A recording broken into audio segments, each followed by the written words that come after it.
ఈసారి పొత్తు రాజకీయాలు ఆసక్తికరంగా మారబోతున్నాయి. వచ్చే ఎన్నికల కోసం పొత్తు కుదుర్చుకున్నట్లు టీడీపీ జనసేన పార్టీలు ఇప్పటికే ప్రకటించగా జనసేన తమ భాగస్వామ్య పక్షమని మరోపక్క బీజేపీ చెబుతోంది. మరికొన్ని నెలల్లో ఎన్నికలు జరగనుండగా టీడీపీ బీజేపీ కూడా కలుస్తాయా అన్నది తేలాల్సి ఉంది. ఈ నేపథ్యంలో ఏపీ బీజేపీ చీఫ్ పురంధేశ్వరి కీలక వ్యాఖ్యలు చేశారు. ఏపీలో తాము జనసేనతో కలిసి పనిచేస్తున్నామని వెల్లడించారు. ఏపీలో బీజేపీతో ఇతర పార్టీల పొత్తులపై జాతీయ నాయకత్వానిదే తుది నిర్ణయమని స్పష్టం చేశారు. ఇక వైసీపీ ప్రభుత్వంపై పురంధేశ్వరి స్పందించారు. ఏపీలో కార్పొరేషన్ల పేరుతో వైసీపీ సర్కార్ కులాల మధ్య చిచ్చు పెడుతోందని విమర్శించారు. రాష్ట్రంలో సంక్షేమ పథకాల అమలు కేంద్రం నిధులతోనే జరుగుతోందని పురంధేశ్వరి స్పష్టం చేశారు. నిధులు కేంద్రానివి, స్టిక్కర్లు రాష్ట్రానివి అని వ్యాఖ్యానించారు. ఈసారి ఎన్నికల్లో ప్రజలు వైసీపీ ప్రభుత్వానికి గట్టిగా బుద్ధి చెప్పాలని, రాష్ట్రంలో బీజేపీ అధికారంలోకి వచ్చేలా ఓటుతో దీవించాలని కోరారు. నమస్కారాలు నేను తెలియజేస్తున్నాను. ఇప్పటికీ 3 నెలలు అవుతుంది నేను అధ్యక్షురాలుగా బాధ్యతలు స్వీకరించిన తర్వాత రాష్ట్ర వ్యాప్తంగా పర్యటన చేయవలసినటువంటి బాధ్యత నా మీద ఉన్నది.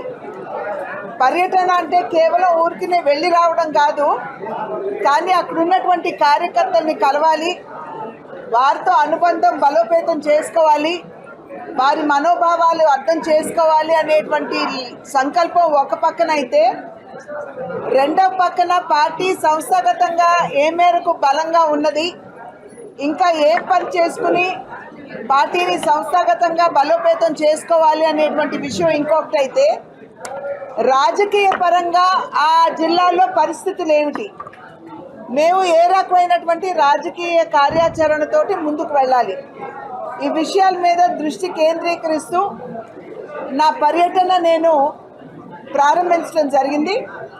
ఇప్పటికే నేను 18 జిల్లాలకు వెళ్ళాను. ఇది 19వ జిల్లా. రేపు మళ్ళీ గోదావరి జోన్లో ఉన్నటువంటి ఇంకొక 4 జిల్లాలకు వెళ్తాను. ఆ తర్వాత కోస్తాలో మిగిలిపోయినటువంటి ఇంకో 3 జిల్లాలకి నేను వెళ్ళాలి. ఆ సందర్భంలో మేము అక్కడ ఉన్నటువంటి ప్రజలకి చాలా సగర్వంగా చెప్పుకుంటున్నాం. మోడీ గారు ప్రధానమంత్రిగా బాధ్యతలు స్వీకరించి భారతీయ జనతా పార్టీ కేంద్రంలో అధికారంలోకి వచ్చి 9.5 సంవత్సరాలు అయినటువంటి సందర్భంలో, ఇంకా వచ్చే సంవత్సరం ఏప్రిల్ చివరికల్లా ఎన్నికల్ని మనం అందరం కూడా ఎదుర్కోబోతున్నాం. అటువంటి సందర్భంలో భారతదేశానికి ఏ రకమైనటువంటి సుపరిపాలనని భారతీయ జనతా పార్టీ నాయకత్వంలో ఉన్న కేంద్ర ప్రభుత్వం అందించిందో మేము చాలా సగర్వంగా చెప్పుకుంటున్నాం. అది మాత్రమే కాకుండా కొత్తగా ఏర్పడినటువంటి ఆంధ్ర రాష్ట్రానికి కేంద్ర ప్రభుత్వం అన్ని రకాలుగా తన సహకారాన్ని రాష్ట్రానికి అందించింది. అంటే కేవలం అక్షర క్రమంలో మొదట్లో ఉండడం మాత్రమే కాదు, అభివృద్ధిలో సైతం ఆంధ్ర రాష్ట్రం అగ్రగామిగా ఉండాలి అనేటువంటి ఆలోచనతోటి చాలా వరకు కేంద్ర ప్రభుత్వం రాష్ట్ర ప్రభుత్వానికి తన సహకారాన్ని అందించింది. ఒక రకంగా చెప్పాలంటే రాష్ట్రంలో జరిగే అభివృద్ధి పనులన్నీ కూడా ఇవాళ కేంద్ర ప్రభుత్వ సహాయంతోనే జరుగుతున్నాయని చెప్పి మేము గర్వంగా చెప్పుకోగలుగుతున్నాం.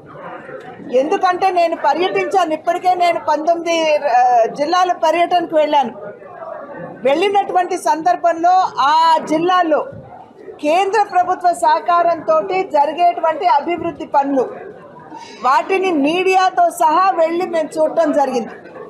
ఎందుకంటే ఒక రకమైనటువంటి నేను అనుకుంటున్నాం వారు తీసుకోవాల్సినటువంటి చర్యలు వారు తీసుకుంటున్నారు. ఇవాళ కేంద్రం డబ్బిస్తుంది, స్టిక్కర్ ఎవరిదండి? రాష్ట్ర ప్రభుత్వాన్ని, జగన్మోహన్ రెడ్డి గారిది. అది వల్ల కాదు అని చెప్పి మేము ఫిర్యాదు చేసిన తర్వాతే కదా కేంద్రం మరి చొరవ తీసుకుంది. అట్లాగే మేము ఎప్పటికప్పుడు వారి దృష్టి తీసుకెళ్తుంటే వారు దాని మీద చర్యలు తీసుకుంటున్నారు. కేంద్ర ప్రభుత్వం ఏది సర్లండి, లెక్కలు నేను ఏ రకంగా మార్చేసి నేను అక్కడ లెక్కలకి ఇస్తాను. మేము లేవండి, మేము ఆంధ్రాలో ఉన్నాం. మేము లెక్క తీసుకున్న తర్వాత ఆ లెక్కకు అనుగుణంగా మేము ఇతర రాష్ట్రాలతో మేము పోల్చుకుంటాం.